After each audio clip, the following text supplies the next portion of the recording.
Nós estamos aqui no Centro Espírita Jesus de Nazaré, nesta terça-feira, para mais uma palestra. Hoje com o tema: e se te fez algum dano ou te deve alguma coisa, põe isso à minha conta. Paulo, Filemon, capítulo 1, versículo 18. É do livro Caminho, Verdade e Vida. A palestrante da hoje à noite é a Flávia Fragoso. Ela é uma trabalhadora do movimento espírita. Flávia, à vontade. É uma carta de Paulo a Filemon, ou Filemon, mas a gente não sabe exatamente. Normalmente está com um acentinho, então a gente fala Filemon. Tá bom o som? Tá? E Emmanuel traz para a gente, no livro Caminho, Verdade e Vida, ele pega essa carta e ele elucida, ele brinda a gente com os conhecimentos dele e a capacidade dele, o que faz com que essa carta fique mais importante do que ela é.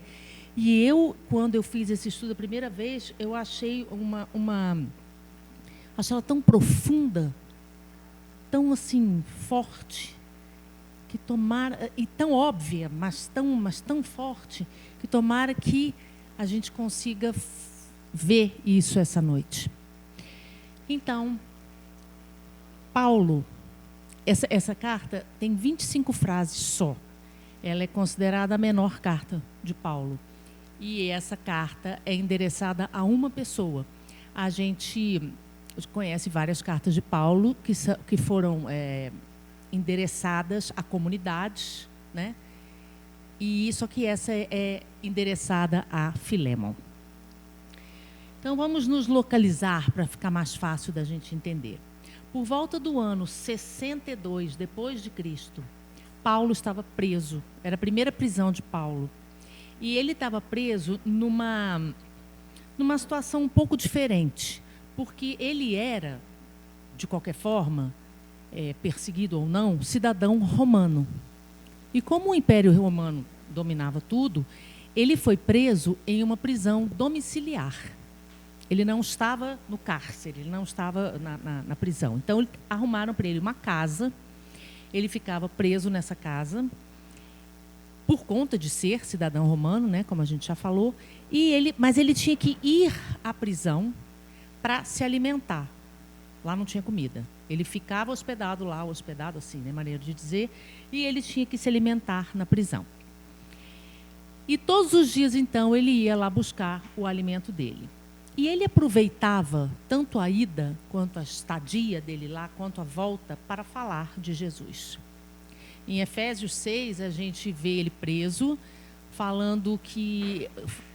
pregando de todas as formas que ele pode, quando ele manda essa outra carta aos Efésios, falando que ele preso, seja do jeito que for, ele continua falando e vivendo o Cristo. Então, ele aproveitava essas idas e essas vindas dele para falar para todos os que estavam na prisão. E ele converteu, claro, um monte de gente. E se não converteu, pelo menos consolou. Essa palavra converter, eu acho ela muito, muito estranha, que parece que você está forçando, mas assim, dá para entender, né, o sentido de converteu. E na prisão ele conheceu um homem chamado Onésimo. Onésimo era um escravo e, naquela época, o dono do escravo era dono mesmo. Não sei se teve outra época que era diferente, mas assim, era muito, muito forte essa relação. Ele era dono da pessoa e acabou. Então, Paulo conheceu, entre várias pessoas, esse homem chamado Onésimo. E ficou sabendo, então, a história de Onésimo. Onésimo tinha roubado do senhor dele e, além de roubar, tinha fugido.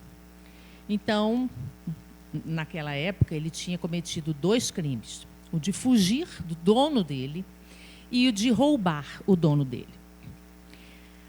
E, nas conversas com Paulo, Paulo, sabia de quem Onésimo estava falando. Onésimo era escravo de Filemon, ou Filemon. E quando naquela ocasião, quando se falava de cristianismo, não exatamente, né, porque não era a palavra que era usada, mas quando algumas pessoas se devotavam à doutrina do Cristo, todo mundo sabia, porque era muito importante aquilo. Então, Filémon era uma pessoa que era um homem que morava na cidade de Colossas, e quem nasce em Divinópolis é divinopolitano, quem nasce em Colossas é colossense. Então, vocês já devem ter visto cartas de Paulo aos colossenses, que era nessa cidade, e Filémon, então, morava lá. Filémon era uma pessoa que tinha posses, uma pessoa que tinha condições financeiras, e ele tinha Paulo como uma grande figura moral e espiritual. Porque todo mundo, naquela ocasião, naquela época, conhecia Paulo. Podia não conhecer assim, mas conhecia o porte espiritual de Paulo. E aí, Filémon tinha Paulo como esse mentor, né? Um mentor no sentido de estar lutando para que a doutrina do Cristo não ficasse perdida. E ele reunia na casa dele, Filémon, pessoas para estudar o Evangelho. A essa reunião de pessoas dava-se o nome de igreja. Não tinha nada a ver com uma coisa física, não era um predinho, não era nada disso. A reunião de pessoas para estudar o Evangelho era chamada de igreja. Então, Filémon tinha na casa dele essa igreja, essa reunião de pessoas. E Paulo, com sua sabedoria, com sua maestria, ele conhece a história de Onésimo, e Onésimo estava para ser solto. Ele já tinha cumprido a pena dele e já estava para ser solto. E o que Paulo faz? Olha assim, a capacidade desse homem, é uma coisa assim. Paulo, que sabia que Onésimo já estava convertido, já era uma pessoa cristã, a gente pode falar assim para ficar mais fácil. E Filémon também, lá na cidade de Colossas, era um cristão também. O que Paulo faz? Ele sabe que Onésimo roubou Filémon, que ele fugiu de Filémon e que ele estava devendo a Filémon, no mínimo uma explicação, se não o dinheiro e se não o pagar pela falta dele, né, de ter fugido. Então, o que ele faz? Ele diz a Onésimo que vai escrever uma carta a Filémon, que é o título dessa nossa lição. E nessa carta a Filémon, Paulo, a gente vai ver as 4 coisas que Paulo aborda. Mas Paulo fala para Onésimo, o escravo, o seguinte: eu vou escrever essa carta e você vai entregar para o Filémon. Eu não ia. Eu ia ficar sem graça. Não, vamos chamar outra pessoa, vamos modificar isso. Mas olha a iluminação de Paulo. Quando ele pede na carta para Filémon receber o escravo dele, Onésimo, ele está incitando a Filémon que faça o que ele conhece. Perdoe. Que ele conhece e prega lá na casa dele. Quando ele fala para Onésimo, eu fiz uma carta para aquele que você roubou, para aquele do qual você fugiu, ele está incitando a Onésimo que trabalhe nele a humildade, o reconhecimento das faltas dele e fique cara a cara com aquele a quem ele prejudicou. Se parasse aqui já estava bom.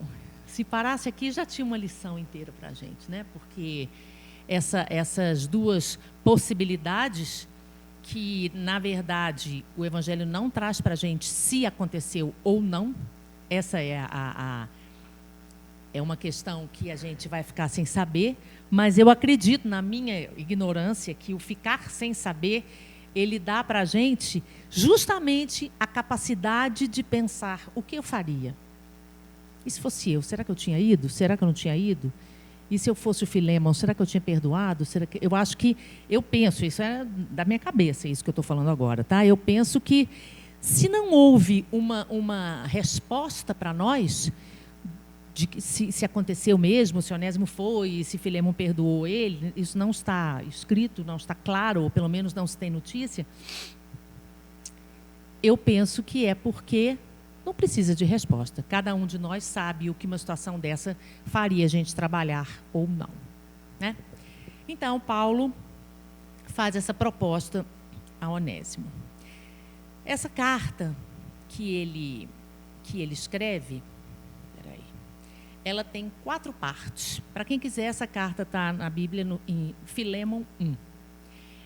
Ele divide a carta em 4 partes, como era feito na época. A primeira parte é a saudação, ele saúda, né, as pessoas. Depois, Paulo ligeiramente fala sobre, ele define o que significa, o que seria o caráter de uma pessoa que perdoa. Paulo não é mole, não. Depois, ele demonstra situações ou ações daquela criatura que perdoa. E, por fim, ele fala dos motivos que levam alguém a perdoar. É uma carta, e eu trouxe para vocês uma parte que a gente vai precisar, até para entender melhor, nas falas, nas expressões que Paulo usa, que eu não posso falar porque eu sou fã de Paulo, mas, assim, tudo que ele faz é brilhante, tudo que ele faz é perfeitinho, no cantinho certinho, a vírgula e tal. Não obstante as traduções, não obstante as variações de língua, a gente sabe que a espiritualidade não deixaria perder um conteúdo desse nível, né?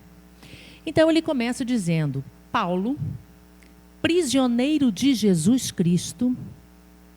Aí ele começa a falar ao irmão Timóteo, ao amado Filemon, nosso cooperador e tal. Então, ele se coloca como prisioneiro, não consegue sair, não tem como se livrar daquilo, vamos colocar assim, de Jesus Cristo. E aí ele fala de Afia, Arquipo, as pessoas que normalmente estão juntas. Ele, então, saúda a todos eles. Bom, ele fala graças a vós, da paz da parte do Pai, tal. E aí, ele fala o seguinte, essa parte a gente vai pular, porque é a parte da saudação justamente, tá? Aí ele fala o seguinte, lembrando que a autoridade espiritual de Paulo era reconhecida e era respeitada por todos aqueles que seguiam Jesus. Então, ele fala assim, por isso, tudo que ele falou de Deus e tal, ainda que tenha em Cristo grande confiança, ainda que ele, Paulo, tivesse em Cristo grande confiança para te mandar o que te convém, ou seja, ainda que eu saiba que eu posso mandar você fazer isso, eu te peço antes, por amor, sendo eu tal como sou Paulo o velho. Essa parte eu queria dar uma paradinha aqui. Então, ele fala para Filemon que ele sabe que ele podia chegar e falar, Filemon, você vai fazer isso, tá? Mas ele coloca Filemon numa situação pior, porque ele fala assim, eu confio em você e sei que você confia em Jesus, e por amor eu sei que eu te pedindo, eu, Paulo, tal como sou Paulo o velho, naquela época as pessoas da idade do que Paulo estava nessa época eram consideradas bem velhas, e quando ele coloca Paulo o velho, me vem à mente o seguinte, toda vez que a gente quer um conselho, uma opinião mais assim, estruturada, a gente procura que tipo de pessoa? Não é uma criança, não é um jovem, é uma pessoa mais velha. Então, Paulo, nessa frase, já coloca dizendo o seguinte, eu sei que eu sou mais velho que você e que eu conheço mais do que você. Ou seja, ele coloca todas as condições que mostram que ele teria, que ele sabe que Filemon pode crer no que ele está pedindo. Ele é uma pessoa mais velha, mais sofrida, já passou um monte de coisa, ele crê no Mestre, ele crê em Deus, ele conhece os evangelhos, ele conhece tudo que Jesus deixou e propaga, então ele tem cabedal moral para pedir a Filemon que faça o que ele faça, embora ele diz, peço-te por meu filho Onésimo, que gerei nas minhas prisões. Ou seja, ele trata aqueles que seguiram ele, ou que se converteram, ou que ouviram o que ele tentava dizer, quando ele estava, naqueles momentos que ele estava junto com os outros prisioneiros, como filhos. Ele fala que gerou esses filhos na prisão. São filhos de uma situação que ele está vivendo e que os outros estão vivendo também. Eu achei muito... Não tem como o cara dizer não, né, gente? Depois de tudo isso que ele fala, não tem como Filemon falar, acho que não vou fazer isso, não. Ele não tem muito como fugir. E aí ele fala, esse filho, no qual, em outro tempo, te foi inútil. Ele foi inútil quando ele larga o serviço dele, quando ele foge e quando ele rouba o patrão dele. Ali ele foi completamente inútil. E a mim... Paulo diz. E a mim, Paulo, ele foi muito útil. Porque, através da própria mudança de Onésimo na prisão e através do próprio interesse de Onésimo, outras pessoas também ouviram, outras pessoas conversaram. E aí expande-se o nome de Jesus. E Paulo diz, eu torno a te enviar esse homem. E tu torna a recebê-lo, como se fosse o meu coração. Diante disso, já está praticamente confirmado que Filemon não tem muito para onde correr, né? Bom, e aí ele continua falando uma série de outras coisas e fala que Onésimo foi separado de Filemon para que agora Filemon e ele pudessem estar juntos para sempre. Porém, não como servo, mas como irmão amado, porque ambos serviam a Jesus. E aí, então, ele fala sobre isso e termina dizendo, o que está no capítulo 18, no versículo 18, o seguinte, e, essa é a parte mais importante que eu acho, se te fez algum dano, e Paulo sabia que tinha feito, pelo menos 2, ou te deve alguma coisa, põe isso na minha conta. Paulo fala para Filemon, se Onésimo te fez algum dano, se ele te deve qualquer coisa, alguma coisa, põe o dano que ele te fez, põe o tanto que ele te deve na minha conta. Complicado isso, né? Parece assim que o que ele fez não vai ser punido, mas se a gente pensar bem, quantas coisas a gente já fez que a gente sabe que deveria ter sido punido e não foi, pela misericórdia? Quantas? Hoje, não precisa ir ontem, hoje. Só hoje.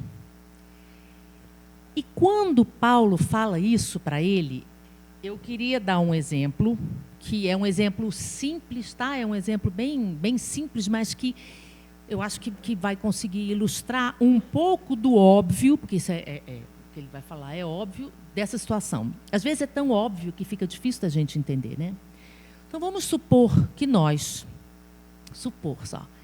que a gente tivesse dinheiro para algumas coisas, mas não tivesse para tantas coisas. E aí a gente falava assim, eu quero comprar isso aqui, porque isso aqui vai ser importante para mim. E aí tem uma pessoa que, tá bom, então toma aqui o dinheiro. Mas aí eu já comprei esse, mas já não achei que esse está tão bom. Já quero um outro melhor. Eu preciso comprar uma outra coisa. Não, está aqui o dinheiro. E essa pessoa que me dá esse poder, esse dinheiro, ela não cessa, não para. Ela está sempre me provendo com o que eu preciso, com o que eu quero. Tá? Só para ficar mais ou menos claro. Vocês vão achar um absurdo. Absurdo isso, gente.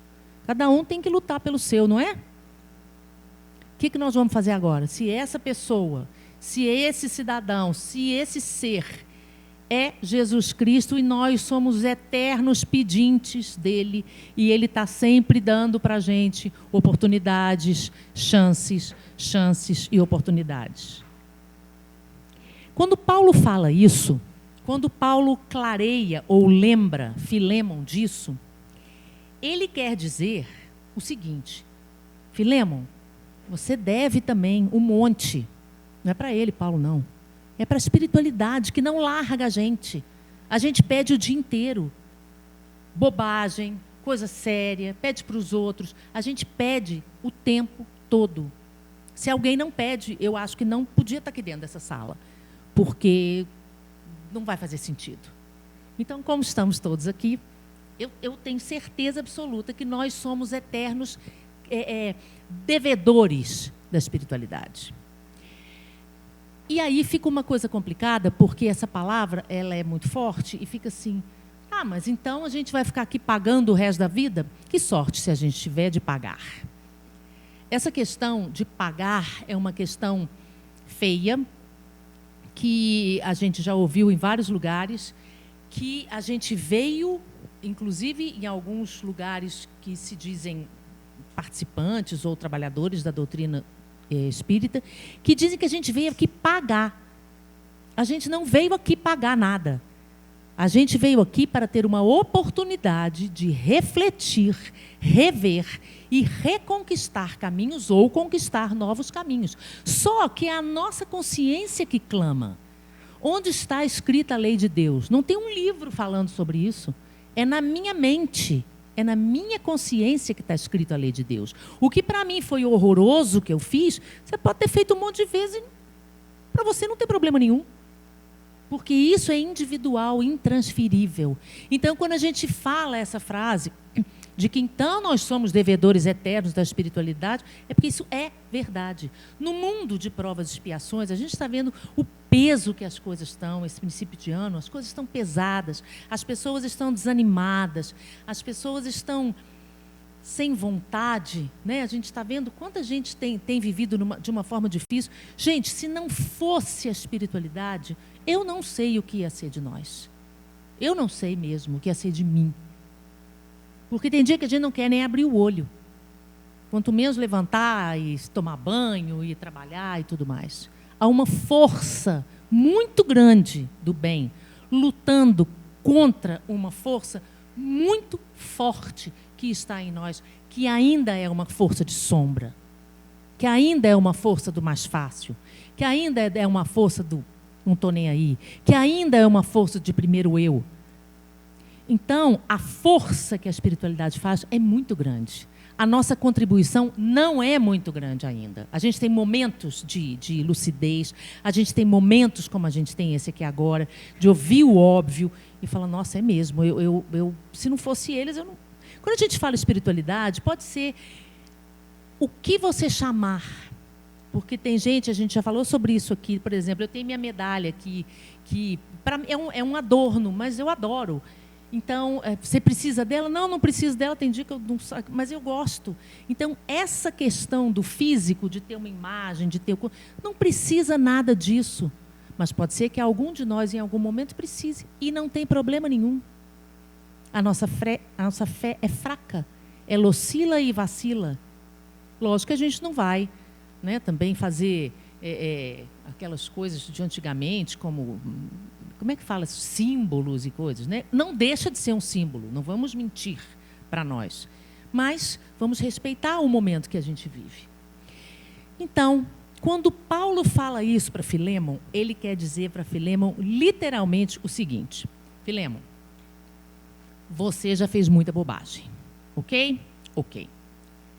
Onésimo já fez um monte de bobagem, ok? Ok. Através do Cristo, nós temos caminhado. Paulo, Onésimo, Filémon e todo mundo. Então, se você está com muita raiva do Onésimo, põe isso para mim, deixa que eu perdoo ele, deixa que eu resolvo com ele e leva a sua vida. Tipo assim, eu estou com muita raiva de você. Como que é seu nome? Carmen. Você me fez muito mal, estou com muita raiva de você. Porém, eu também fiz muito mal ao Mário. Então, é o seguinte, o Mário me perdoa, eu te perdoo e ninguém deve ninguém. Porque não há moral suficiente para determinar que eu te perdoo disso, mas a você eu não perdoo não, porque o que você fez foi pior. A gente não tem isso. A gente é perdoado de tudo e pior. A gente é perdoado e fala assim, por favor, só mais essa chance, eu juro que nunca mais eu vou fazer isso.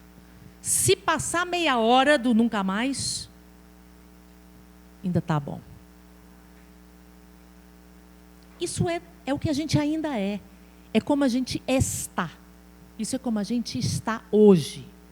A gente consegue fazer coisas muito bacanas, mas a gente ainda tem as nossas cicatrizes para levar e as coisas que não são muito bacanas que a gente vai fazer.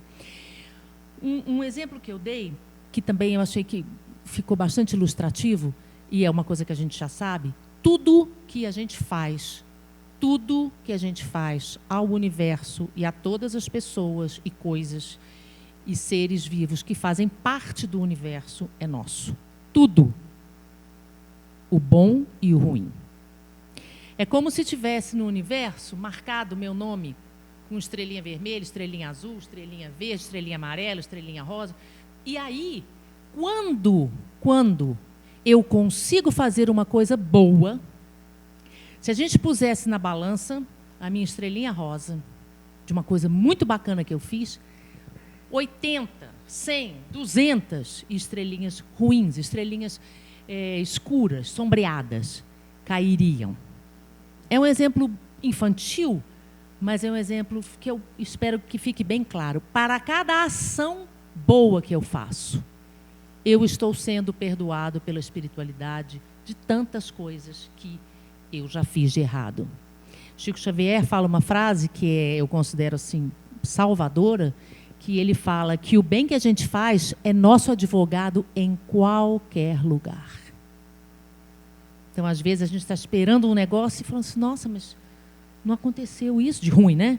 Porque em algum momento nós já jogamos ao universo tanta coisa boa que isso não pode ficar perdido.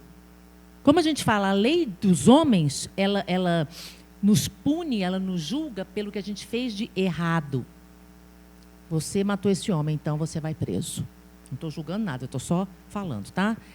A lei de Deus, a lei divina, ela nos julga, ou ela nos olha, eu prefiro essa palavra, contando, sim, ela fez isso de errado, mas quantas outras pessoas esse homem ajudou? Quantas outras coisas boas?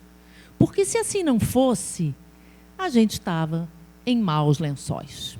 A gente não estava bem, não. Porque, como a gente falou no começo, todo dia é dia de fazer bobagem. E nem todo dia é dia de fazer o bem, na nossa cabeça, na nossa vida, do nosso jeito de ser. E quando a gente fala de fazer o bem, a gente normalmente viaja, né, achando que são coisas... Nossa, eu tenho que pegar um coisa e ir lá para o sertão e ajudar as pessoas. Nada contra nem a favor, cada um faz o que acha que tem que fazer.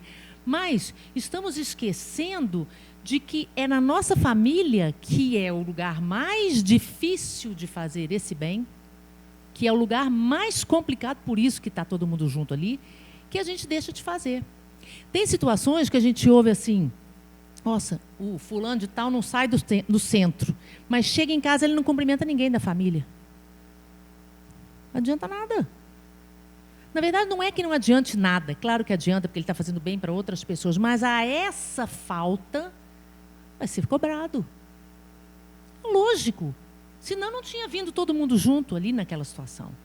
Então, quando Paulo traz isso para a gente, e não vai dar tempo de falar sobre tudo, mas eu vou falar sobre o que eu achar que vai dar mais assim, condições para a gente. Quando Paulo fala sobre isso, ele esclarece imediatamente aquela frase do Pai Nosso. Perdoai, Pai, as nossas ofensas, da mesma forma que a gente perdoa os nossos irmãos. Fim. É isso.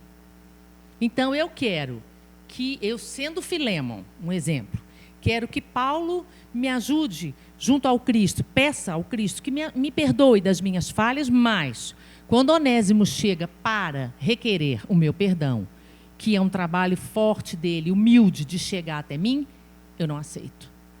Então, cadê? Não tem a mesma fórmula. Eu quero para mim, mas não dou para os outros.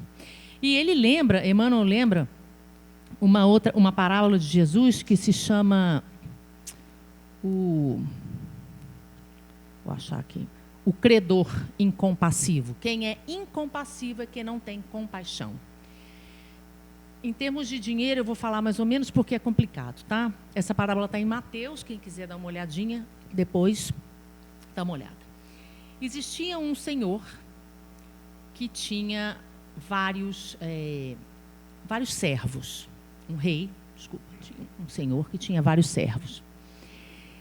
E na hora de uma determinada contabilidade, ele fica sabendo que um dos servos dele está devendo, sim, uma fortuna impagável. Impagável porque ele, vamos supor, ele ganhava um dinheiro por mês, vou botar assim que vai ficar mais fácil, um dinheiro por mês, era o dinheiro que esse trabalhador ganhava, um por mês. E ele estava devendo ao servo dele 100 milhões de dinheiros. É impagável. Não precisa nem fazer conta, porque é impagável. E esse servo que devia a esse rei foi pedir, pelo amor de Deus, ao rei, porque ele queria, o rei queria os filhos dele para ficar como escravos e mais umas outras formas que eles estavam estudando desse servo pagar a esse rei. E esse servo ficou maluco, desesperado, e foi falar com o rei e pediu, pelo amor de Deus, que não fizesse isso, que ele ia trabalhar em dobro, que ele ia fazer o que fosse, mas que não separasse ele dos filhos e tal, tal, tal. O rei, então, resolve perdoar esse servo. Ele é movido por uma compaixão, ele viu a cena que o servo estava fazendo, e então ele fala para o pessoal, deixa assim, ele está sofrendo muito, vamos deixar dessa forma. Porém, tinha o servo e tinha os conservos, que eram servos que trabalhavam com servos, os trabalhadores, né, os trabalhadores que trabalhavam juntos.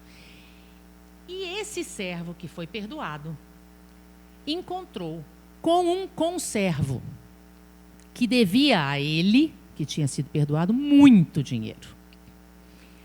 E disse para ele, então, que ia cobrar tudo dele, que ia entregar a ele aos atormentadores, como era falado na época. E esse conservo, então, se desespera, se joga no chão, se ajoelha e pede, pelo amor de Deus, que ele não faça isso, porque ele tem filho, a mesma história. O conservo não sabia do que tinha acontecido com o rei.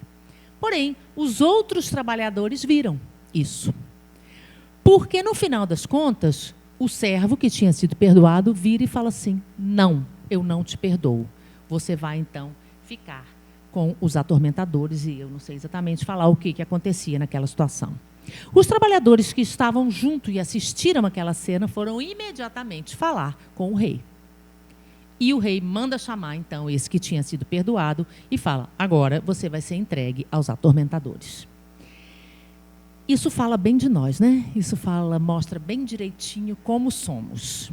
A gente quer o perdão, a gente quer a compreensão, a gente quer a misericórdia, mas a gente não aplica o perdão, a gente acha um absurdo de misericórdia de jeito nenhum.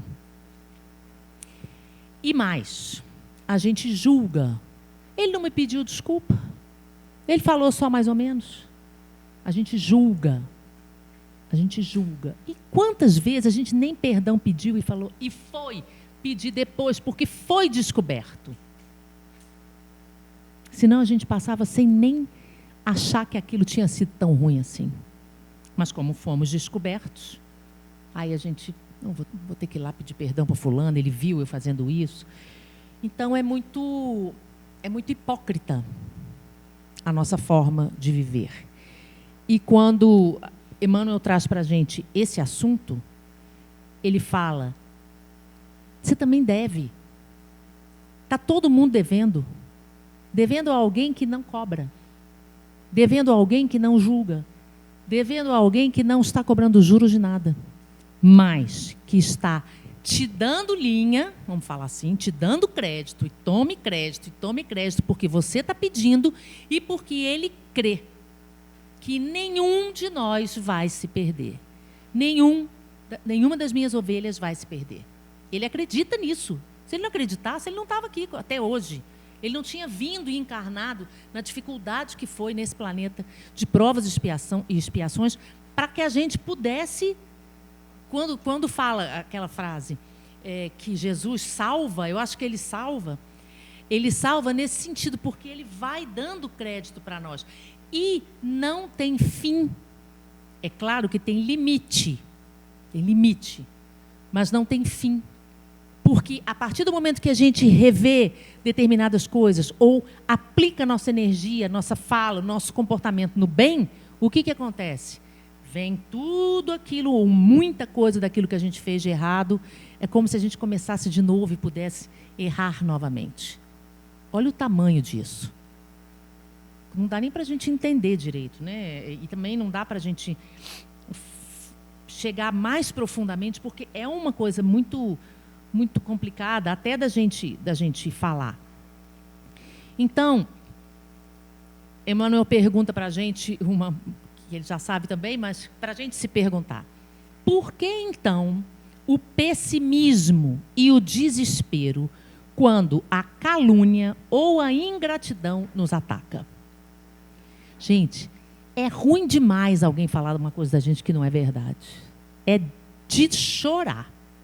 E é ruim demais quando a pessoa, além de não reconhecer nada, é ingrato. E fala, você não fez mais do que a sua obrigação. Isso porque a gente não é ingrato. E porque a gente também não fala mal dos outros. Mas, independente disso, é muito ruim. E a gente entra em desespero mesmo. A gente perde o rumo, a gente fala, não é possível, eu faço tudo certo, pelo menos estou tentando, e me acontece um negócio desse. O que Emmanuel traz para a gente exatamente nesse assunto? Ali está toda a possibilidade de eu ascender, de eu subir moralmente, usando aquilo. Eu lembro, já contei aqui, vou contar de novo, aconteceu comigo uma coisa muito ruim, como eu também já propiciei outras coisas ruins, mas estou contando exatamente desse fato. E eu liguei para uma amiga minha, que é assim, uma mentora minha, uma pessoa que eu adoro, que ela tem raízes profundas no espiritismo, e eu falei, você não sabe o que aconteceu? Aconteceu isso assim, assim, assim. Ela falou assim, eu não entendi, era mentira. Foi você que fez? Eu falei, não, foi fulano que fizeram comigo. Ela falou, ai, graças a Deus. Eu falei, Maria, você não está entendendo que eu estou sofrendo? Ela falou, sei.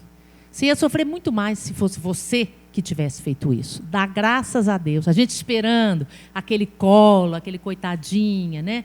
E ela falou para mim assim, dê graças a Deus que não foi você e que você não está presa nesse mau gesto, nessa coisa ruim. Não é uma coisa fácil, requer ajuda dos universitários, todos, encarnados e desencarnados, mas aí está, como diz Emmanuel, uma vasta, uma imensa possibilidade de eu crescer moralmente.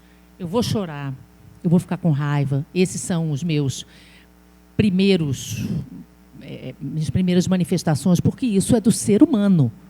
Não é fácil lidar com isso. Porém, eu tenho que usar isso como um degrau para a minha evolução. É perdoando, mandando beijinho? Não. É para mim. O que o outro faz comigo é problema do outro. Não é meu. Não é meu. Então, o que eu tenho é só e tão somente o que eu sinto com o que me fizeram, que, como eu falei, às vezes fazem uma coisa comigo, eu quase morro. Fazem com você, você falou, gente, mas não é assim também não, né? Porque é de cada um. É de cada um. Então, o que eu tenho é o que eu sinto da forma como eu reajo com o que fazem comigo. E também o que eu faço com os outros. Dessa forma, toda vez que a gente sofrer uma dor, quando a gente conseguir sair, que seja momentaneamente daquele momento, que a gente pergunte, o que isso veio me ensinar? O que eu posso fazer com isso? Não posso fazer nada porque não tenho condições? Não. Vou procurar uma casa espírita, vou procurar alguém que me mostre. Porque às vezes a gente não enxerga. Às vezes a gente não enxerga. Sabe que tem uma coisa ali, mas não consegue exatamente descobrir. E para que fique, só para terminar, todos nós já passamos por coisas, hoje aqui sentados, que a gente jurava que não ia conseguir ultrapassar. Que a gente jurou e acreditou que não ia conseguir sobreviver. Não é verdade? E estamos aqui. e estamos aqui. Enquanto estamos aqui, devemos então fazer ao outro aquilo que a gente quer que a espiritualidade faça conosco. Não é fácil, mas é a lei. Que vocês tenham uma boa noite aos encarnados e aos desencarnados, aos visíveis e aos invisíveis, que hoje eu não cumprimentei eles, e que a gente fique com Deus. Obrigada.